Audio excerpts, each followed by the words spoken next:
Hey everyone, welcome back to the channel. Okay, so you know how sometimes you just want to curl up with a good book and completely avoid all human interaction? No? Just me?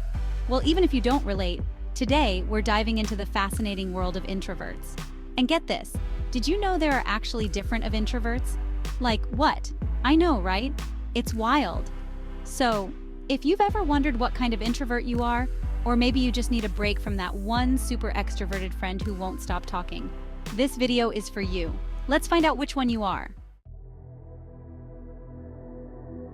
First up, we've got the social introverts. Don't be fooled by the name though. It's not that they people, okay? It's more like they prefer their people in smaller doses.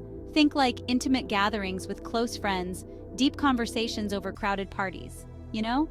It's all about quality over quantity with this bunch. They're totally down to socialize, but they recharge best in calm, low-key environments. Think cozy coffee shops, libraries, or just chilling at home with a good movie. Basically, if it involves a massive crowd and deafening music, they're out. But hey, that doesn't mean they're not fun. Social introverts are often amazing listeners, super empathetic, and they give the best advice. They're like the human equivalent of a warm hug on a cold day. So if you're someone who needs a little break after hanging out with a bunch of people, even if you enjoyed yourself, you might be a social introvert. Don't worry, it just means you know how to prioritize your energy, which is honestly a total power move. Next up, we've got the thinking introverts. These are the deep thinkers, the daydreamers, the ones who are always lost in their own little worlds. And honestly, I kind of envy them. Thinking introverts are all about introspection and reflection. They're constantly analyzing, pondering, and coming up with new ideas. They're the kind of people who could spend hours in a museum, just soaking up all the information and letting their imaginations run wild. But it's not just about being smart or intellectual. It's about that deep connection they have with their own thoughts and feelings. They're self-aware, introspective, and always striving to understand the world around them. And themselves, which is really deep when you think about it. So, if you're someone who loves to spend time alone with your thoughts, gets lost in books for hours, or just finds yourself constantly pondering the meaning of life, you might be a thinking introvert. You're basically a walking, talking TED Talk waiting to happen. Chapter 3. Anxious Introverts. Seeking Comfort in Solitude. Okay, let's talk about anxious introverts. And before we dive in, just a little disclaimer. Being an introvert and having anxiety are not the same thing. You can totally be one without the other.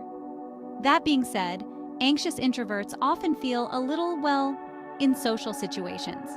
They might worry about what others think of them, overthink interactions, or just feel more comfortable in their own company. It's not that they don't want to connect with people, it's just that social situations can sometimes feel a little overwhelming or draining. They might need a little extra time to recharge after being around others, and that's totally okay. So, if you find yourself feeling a little nervous or drained in social situations, and you need some solid alone time to de-stress, you might be an anxious introvert.